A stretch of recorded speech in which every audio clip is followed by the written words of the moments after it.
Imana cyane duhaye nyine kuba turanga twamaze kumva ibintu byinshi nkuko bakomeje kubitubwira, ariko ikiruta byose ni Imana n'ijambo ryayo, na niyo cyangwa niwo murongo utangira Bibiliya uravuga ngo mbere na mbere Imana.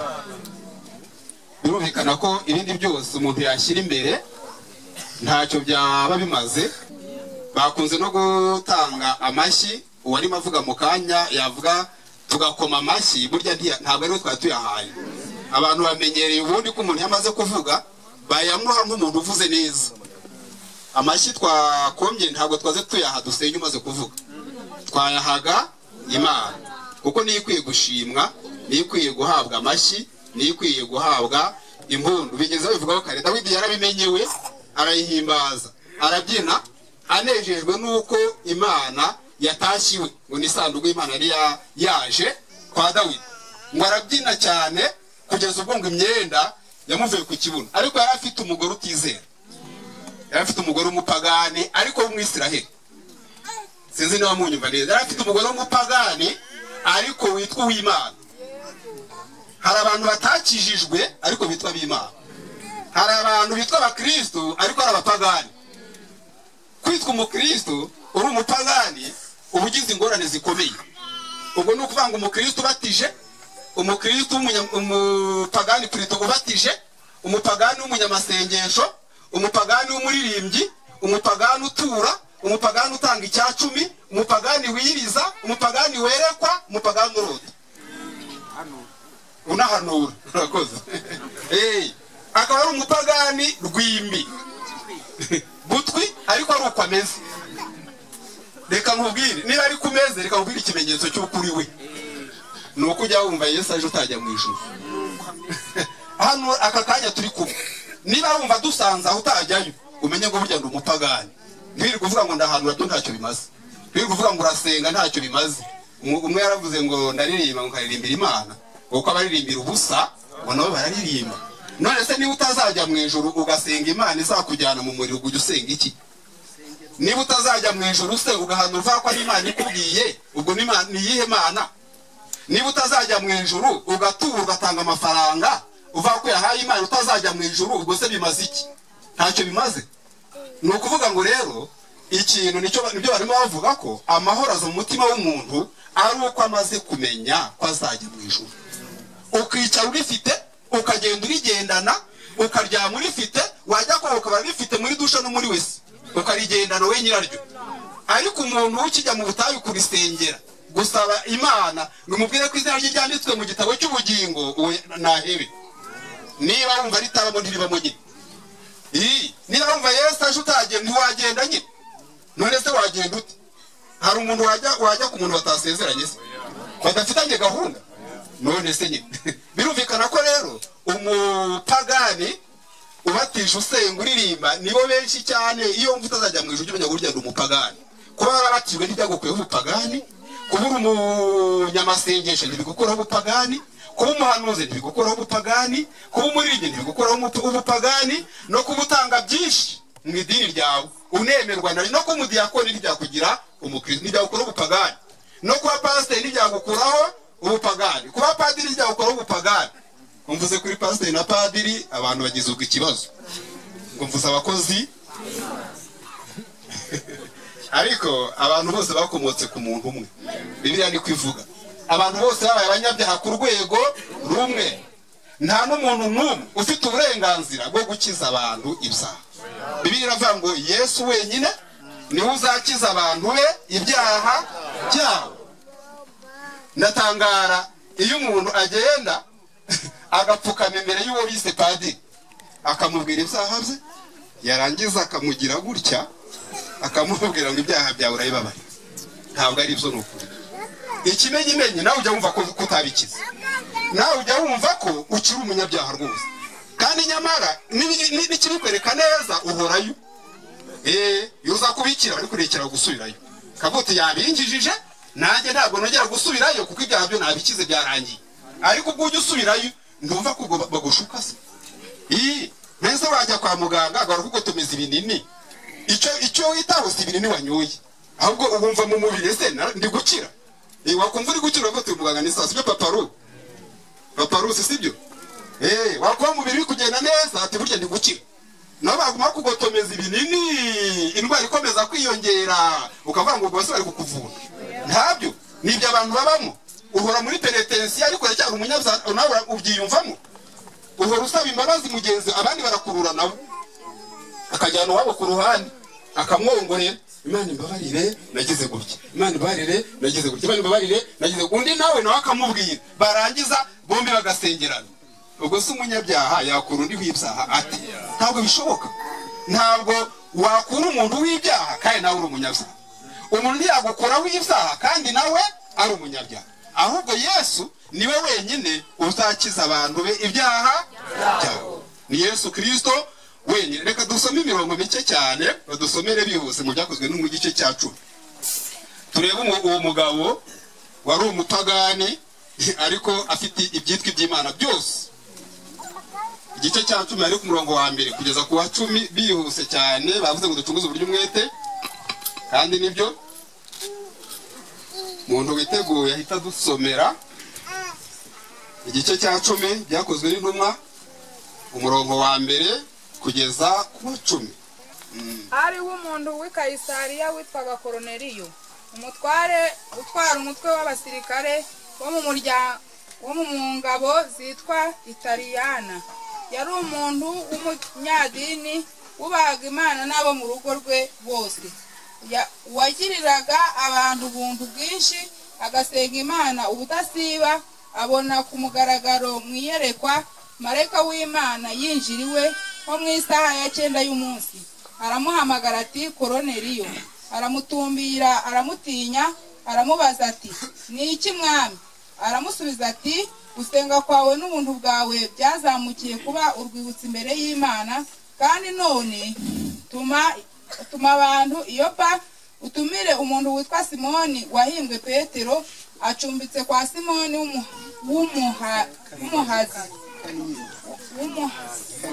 w'umuhazi. Urugo rwe ruri iruhande rw'inyanja. Marayika wavuganaga nawe amaze kugenda ahamagara abagaragu be 2 n'umusirikare w'umunyadini wo mu bamukoreraga iteka. Amaze kubabwira ibyo byose abatuma Yopa. Ntabwo rero turi butinde cyane. Bavuze uriya mugabo witwa Koroneliyo yari umusirikare. Yari umukuru w'abasirikare utwara abasirikare batari bakeyi ingabo z'abataliyani. None ngo akaba yarubahaga Imana ndetse ngo nabo mu rugo rwe. Ubwo nukuvuga ngo mu yandi magambo yageragezaga kwitonda, akagerageza kubaha amategeko, akagerageza gukora ibintu byiza abana bivuze. Ngo yagiraga n'ubuntu bwinshi, ngo agafasha abakene, akagirira abantu ubuntu. Noneho ndetse ngo ari basenga ngo ari saa 9 ngo arabona ari ku manywa ngo mwiyerekwa niko bavuze hariya. Aranerekwa ariko Imana ngo imutumaho marayika ngo aramubwira atumva genda utume ku muntu witwa Petero, nimuza gukomeza icyo gice muze gukomeza musoma. Baramubwiye ngo Petero ni uzakubwira ibizagukizanya nawe mu rugo rwawe. Byumvikana ngo ntabwo uriya mugabo yarakijijwe, ntabwo yari umukristo. Icyo akora yagerageza kubaha Imana, akanafasha n'abantu, akanitonda, akajyana n'ubuntu bwinshi. Ariko Yesu aza ko yari gusigara. Iyo akiza atarabona na Petero ngo amubwire uburyo yakwemerwa n'Imana, yari gusigara. Ndashaka kuvuga ngo ntabwo ndi kuvuga inkuru zuriya, ahubwo ndi kuvuga ngo niba nawe ari kumeze Yesu aje wasigara. Kandi kuba wasigara si uko mbikubwiye, ahubwo nawe urabizi umutima wawe ujya wumva Yesu aje wasigara. Kubera iki? Kubera ko bavuze ngo uriya mugabo ngo yari umunyedini, sinzi namwacyumvise neza. Ngo yari umugabo w'umunyedini. Yari umunyedini utizeye Yesu. Yari umunyedini utamenye ibyo Yesu yakoze. Ndetse ngo n'umusirikare wamukoreraga ngo nawe yari umunyedini. Mwabyumvise? Kuba umunyedini ni iki? Kuba umunyedini ni ukuba umuntu witwa uw'Imana ariko ukajya wumva utazajya mu ijuru. Burya uri umunyedini. Ikibazo si iryo urimo, kuko ndabizi nta ryemera irindi. Iyo umwe avuye mu gaturika akajya mu baporo aravuga ngo yakijijwe. Undi yava mu baporo yajya mu badive ati ngewe naruhutse isabato. Undi yava mu baporo yajya mu gaturika ngo yaraguye ngo yagiye mu batizera. nyamara ntabwo idini ryaba gatolika ry'abato ry'abadive nta dini ryizera ribaho. Umuntu niwe wizera yizeye Kristo akabyarwa n'Imana avutse ubwa kabiri. Na nicyo gituma nta dini rizajyana umuntu mu ijuru. Na niyo mpamvu umuntu yari umunyedini ahora yumva umutima umurega ko azajya mu muriro. Kandi niko bimeze. Impamvu nuko utamenye uburyo Imana yemera umuntu. Ntabwo wabimenye. Ntiwamenye uburyo Imana igira umuntu intungane. Ahubwo watahiye idini gusa. Idini rirakubeshya, riragushuka, rirakubwira ngo nuzajya ukora ibugakora ibi uzajya mu ijuru. Barakubwira ngo nugira gutya ukagira gutya uzajya mu ijuru. Ndetse kugeza none abandi bantu imitima irahagaze noneho kubera ko ibyo idini ryabasabye biri kubananira. Aravati muri korali baradutesheje. Imisanzu yaho ya buri munsi iratugoye. Ariko ibyo byose bamubwira ko ari ibintu bizamujyana mu ijuru. Ati insengero turubaka buri munsi wagira ngo ntirwuzura. Niyo rwuzuye bakora uruhu cyangwa bagahimba ibindi bintu biza gutuma wakwa amafaranga. Ariko ndashaka kukubwira ngo ntabwo ibyo bintu byakujyana mu ijuru. Kuba wubaka urusengero ntabwo byakujyana mu ijuru. Kuba waratanze amatafari byakujyana mu ijuru. Kwikorera umucanga ntibyakujyana mu ijuru. No gufasha abakene byakujyanayo. Ahubwo hari igikorwa gikomeye Yesu yakoreye ku musaraba. Ndagira ngo ahari niba uraha uri umunyedini nyabuntu utahubaye uwa Kristo. Ureke ko umunyedini ntacyo bimaze. Icyo rimaze ni ukukurindagiza gusa, ni ukugutesha igihe gusa, ni ukukwambura, ni ukukwiba. Nta kindi rizakumarira kuko ubugingo bwo ntiribugira. Na niyo mpamvu baza batubwira hano baririmba ngo Yesu niwe wabambwe ntabwo ari idini ryabambwe. Yesu niwe agiye kumusaraba ntabwo ari idini ryagiyeyo. Yesu niwe wamenye amaraso ye ntabwo ari idini ryayamenye. Ntabwo na padiri wayamenye, ntabwo na pasiteri wayamenye. Ahubwo bisaba ngo ibintu byose umenye ko ubihatse cyangwa se ujyana mu ijuru ari Yesu Kristo. Nta kindi kintu kirabura kijyana umuntu mu ijuru. Noneho Koruneliyo ngo arambwira ngo natume kuri Petero ni uzamubwira ibizamukizanya nawe mu rugo rwe. Nuvuga ngo Petero wari waramenye ubutumwa bwiza, wari warizeye Kristo, niwe wenyine wabashaga kubwira Koruneliyo ikintu cyamujyana mu ijuru. Nibwira ko abantu yuvuze idini bahita bumva nkaho ucokoje ikintu cy'Imana. Ntabwo idini ari ikintu cy'Imana.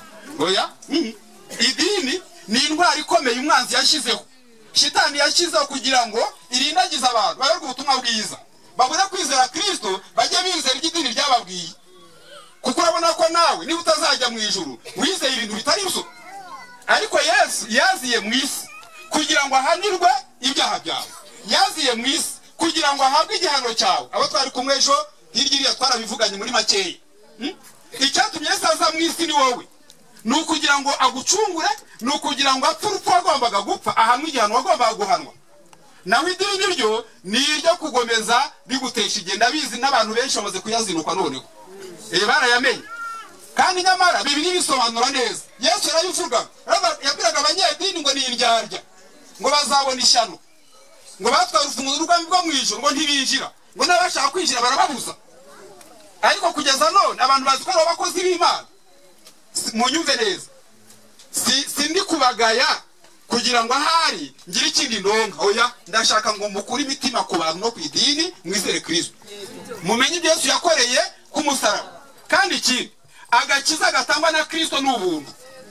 Umuntu nakubeshya ko hari icyo wakora ngo gahabwe azaba gushutse.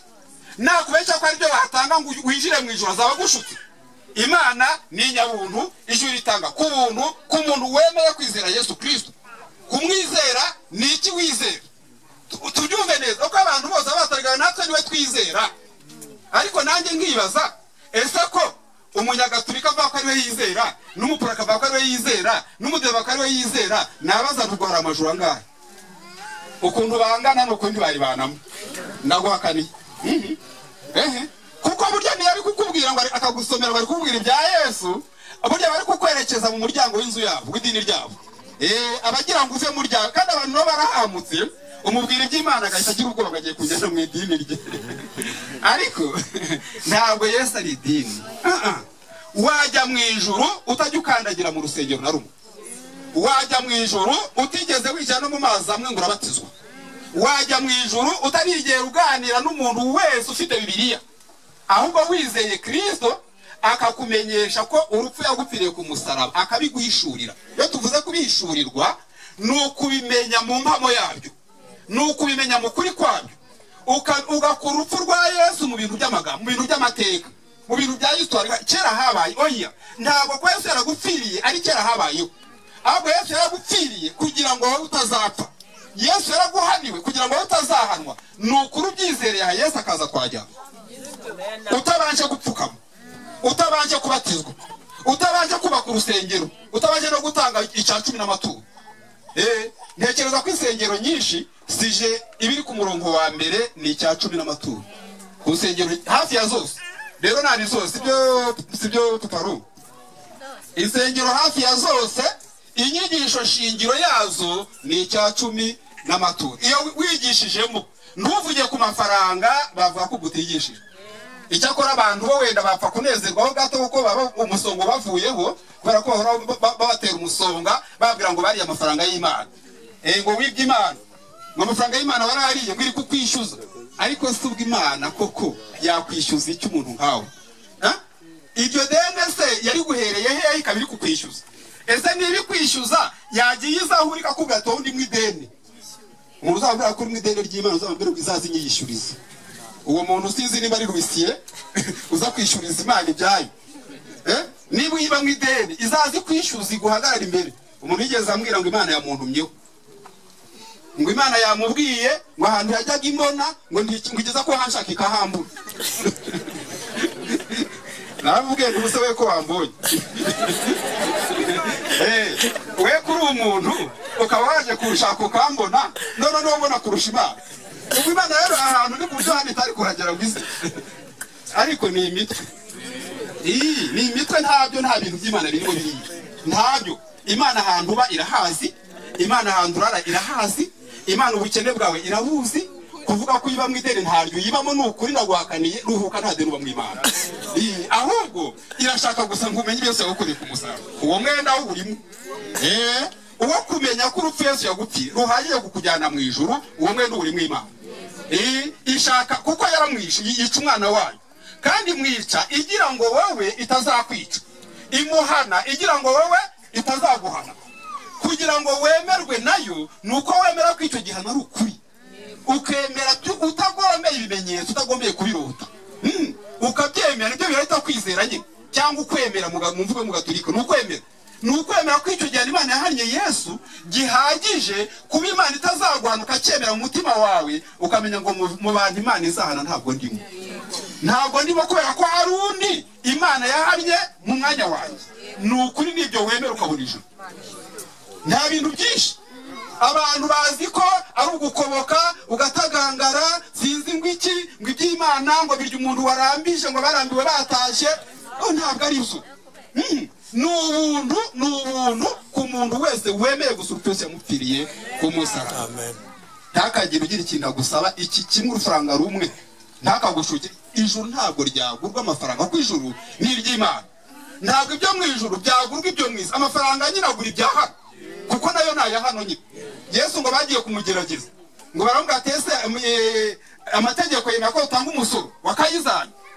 Narabwira ati none se nta muntu ufite igikorota aho ngaho ati mukizane. Barakizana ati ifoto iriho ni iyande, uri ya Kayizari. Taho ibya Kayizari mujye mubiha Kayizari, iby'Imana mubihe amafaranga ahabwa Kayizari. Amafaranga ahabwa leta n'abantu, ntabwo amafaranga ahabwa Imana. Imana bayiha umutima. Urayizera ukayiha, Imana ikabira kubonye. Ntabwo amafaranga bayaha Imana, amafaranga bayaha Kayizari. Cyo gituma dusora, cyo gituma dutanga imisanzu, cyo gituma dukora byose ni Kayizari baha amafaranga, ntabwo amafaranga bayaha Imana. Ibya Kayizari mujye mubiha Kayizari, iby'Imana byo mubiha Imana. Ntabwo abantu bimye Imana ibyayo.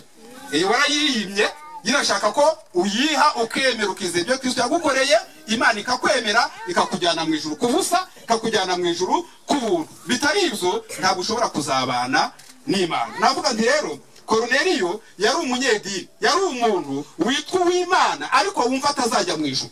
Yari umuntu witwa umukristo ariko ujya wumva atazajya mu ijuru. Ibyo rero ntacyo bimaze. Igifite icyo kimaze ni ukumenya ibyo Yesu yagukoreye ku musaraba. Kandi urwo rupfu rwa Yesu nakareba ari kwinjiza abantu. Umuvandimwe yavuze ngo abera ngo bibunaka ngo binjire. abantu bari bandi iruhande numva barasitse, ariko bari batangajwe n'abo bantu bera. Kuba turi kuvuga ngo turabera, mutwumve neza, mutwumve neza icyo tuba dushaka kuvuga gisobanura, kandi nawe waba we nure. Nuko umuntu wizeye Kristo kumwe navuze wemeye rwa rufeshe mupfire ku musaraba, burya Yesu aguha kwera kwe, aguha gutungana kwe, akwambika ubwere bwe bukaba ubwawe, nk'uko nawe yambaye ibyaha byawe bikaba ibye, bwamara kuba ubwawe nawe ukaba ubaye umwere nk'uko Kristo ari uwera.